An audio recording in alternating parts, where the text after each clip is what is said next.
This is a new poem. It's kind of about Matt Damon.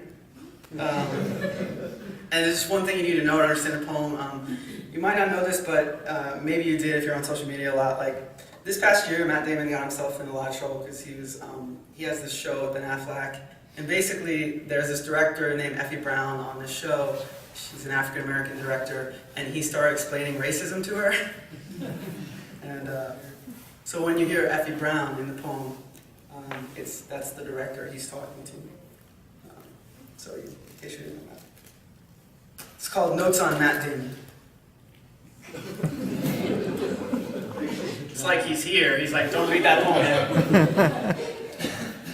On RateMyProfessors.com, quite a few of my students suggest that my class is hard and that I look like Matt Damon.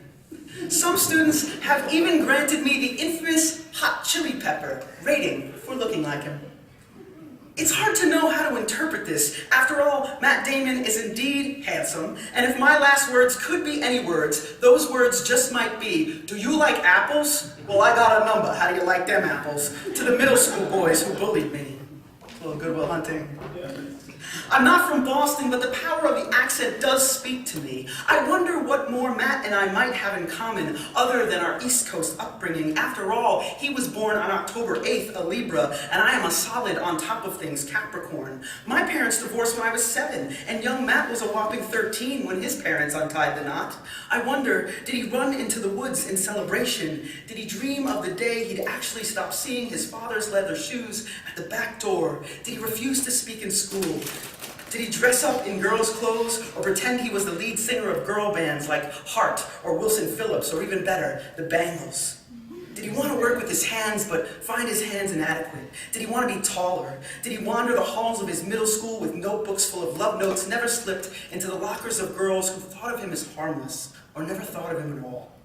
Did he ever eat an entire gallon of cookies and cream ice cream on prom night while the rest of the neighborhood danced in their beautiful genders? Did he major in English, like all poets do, because he believes language precedes action? Did he ever listen to his mother cry through the walls of his Cambridge home? Did he like Latin when he learned Latin? Did he know when he was taking Latin that only kids that eventually go to Harvard, which he did, take Latin? Did he drop out of Harvard because he wanted to be a movie star, or because the ivy walls seemed sinister, or because he would have preferred to be the genius janitor, solving equations overnight, the unsung hero, the silent show-off, the handsome but underrated underdog? Did he love expensive gin? Is that why he married a bartender? Did he become a Red Sox fan the same way I became a Yankees fan? Because some inheritances we cannot turn down, because our grandfathers' opinions about Major League Baseball were more important than their opinions on racism, sexism, and war. Did he ever want to be a soldier? Did he know he'd grow up to gather white boy directors on HBO and combo mansplain and whitesplain racism to Effie Brown? Did he know what power and money and whiteness would make of him? Did he know what teeth masculinity sprouts in the mouth, what privilege he could not feel in the frightening woods of childhood? Did I know? Did I know the pain and danger of my failed girl skin was also the implicated safety of my white skin? Did I know the tangled web we weave, Matt Damon, with our white boy smiles and perceived objectivity, with our hot chili peppers and East Coast accents? I don't want to be you, Matt Damon. What can I do to stop being you, to be some other kind of man? The kind of man who, in the end, knows when to sit down, shut up, and call it a night.